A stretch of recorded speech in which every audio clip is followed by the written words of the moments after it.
Bismillahirrahmanirrahim. Assalamualaikum warahmatullahi wabarakatuh. Perkenalkan, nama saya Anissa Ulfa. Saya adalah mahasiswi Fakultas Kedokteran Universitas Yarsi. Di video ini saya ingin melakukan penyuluhan tentang penyakit tuberkulosis paru. Dahulu tuberkulosis paru disebutnya dengan kata TBC paru, tetapi sekarang diganti dengan kata TB paru. Jadi sepanjang video ini saya akan menyebutkan tuberkulosis paru dengan kata TB paru. Tuberkulosis paru adalah suatu penyakit infeksi kronis dan menular yang disebabkan oleh satu agen infeksius. Satu agen infeksiusnya itu adalah bakteri. Bakteri ini dapat menyerang organ manapun selain paru-paru. Jadi dia menyerang paru-paru tetapi bisa juga menyerang organ lain. Nah, nama kumannya adalah Mycobacterium tuberculosis. Kuman ini adalah bakteri yang berbentuk batang dan yang berwarna merah. Nah, kuman ini dia itu tidak tahan dengan cahaya matahari, sabun, karbol, dan panas api. Nah, selanjutnya gejala-gejala yang ditimbulkan oleh penyakit ini apa aja sih? Yang pertama adalah batuk berdahak selama 2 minggu atau lebih.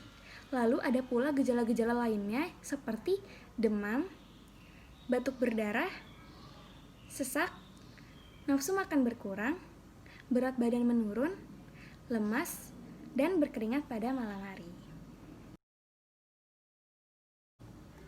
Lalu bagaimana sih cara kuman ini menyebar atau bagaimana cara penularan penyakit ini?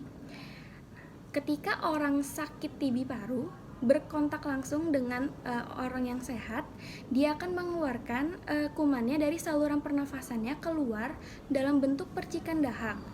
Nah, kuman ini dapat melayang di udara sehingga dihirup oleh orang sehat. Nah, dengan cara itulah terjadi penularan.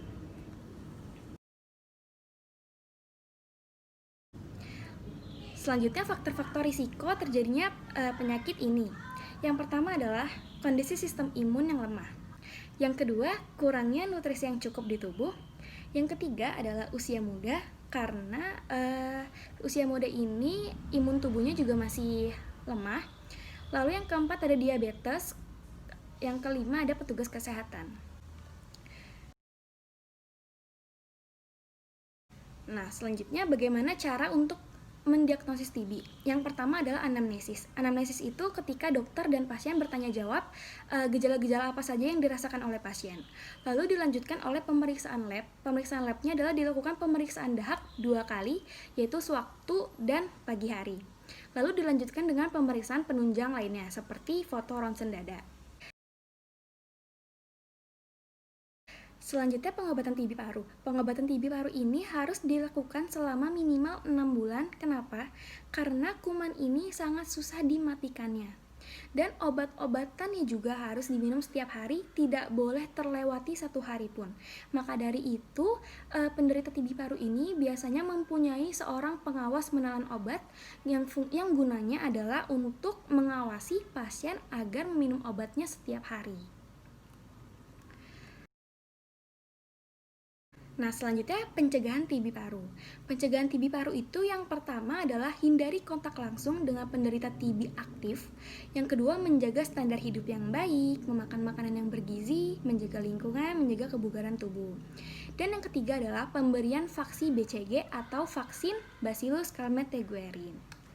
Nah, adapun pencegahan untuk penderita TB aktif agar tidak menular. Yang pertama adalah tidak tidur sekamar dengan orang lain. Yang kedua, selalu menggunakan masker untuk menutup mulut. Yang ketiga adalah tidak boleh meludah di sembarangan tempat. Yang keempat adalah pancaran sinar matahari dan udara segar harus dapat masuk ke ruangan tempat tidur penderita TB aktif.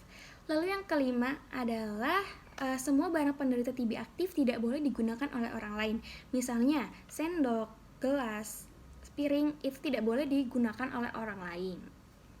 Alhamdulillahirrahmanirrahim, video penyuluhannya telah selesai. Saya harap video ini dapat bermanfaat dan dapat diterapkan oleh kita semua. Terima kasih banyak atas waktunya untuk menonton video ini. Assalamualaikum warahmatullahi wabarakatuh.